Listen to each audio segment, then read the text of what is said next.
رسول الله صلی الله علیه وسلم فرمایلی دی ای خلکو د الله تعالی په دربار کې توبې وباسئ او د خپلو ګناهونو د مغفرت غوښتنه ترې وکړئ. زه هره ورځ سل ځلې د الله تعالی په دربار کې د توبې او مغفرت غوښتنه کوم، په داسې حال کې چې رسول الله مبارک تر ټولو محبوب شخص دی الله سبحانه وتعالی ته، د دواړو جهانونو سردار دی، سرور کائنات دی او د ټولو انبیاو د سر تاج دی. د دومره ستروالي باوجود هم هغه صلی الله علیه وسلم هر ورځ سل ځلې د الله جل جلاله په دربار کې د توبې او مغفرت غوښتنه کوي.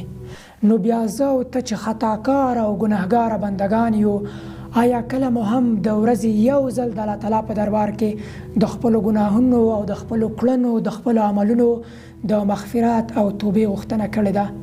راځئ چې خپل ګریوان ته سر ښکته کړو، راځئ چې فکر وکړو موږ او تاسې په کومه لارې باندې روان یو، څه کوو، په څه باندې اخته یو. هغه صلی الله علیه وسلم د دومره ستروالي باوجود هم د الله تعالی په دربار کې هر ورځ سل ځلې توبه باسي.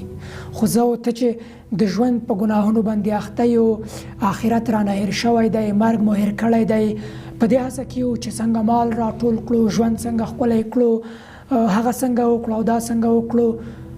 راځئ چې هغې دنیا لپاره هم یو څه وکړو. دا دنیا خو فاني ده، یوه ورځ نه یوه ورځ د تل لپاره له دغه دنیا څخه تلونکي یو. زمونږ او ستاسې اصلي کور، اصلي ځای او ابدي ژوند په هغې دنیا کې پیلېږي. دا چې هلته به موږ او تاسې څنګه ژوند ولرو، دا په دې دنیا کې زمونږ او ستاسو د عملونو پورې تړاو لري. هر هغه څوک چې تقوادار وي، هر هغه څوک چې الله جل جلاله ته رجوع وکړي، هر هغه څوک چې په سمه توګه توبه وباسي، بېشکه چې هغه به په هغې دنیا کې کامیاب وي او ژوند به په سکون او راحتۍ کې وي.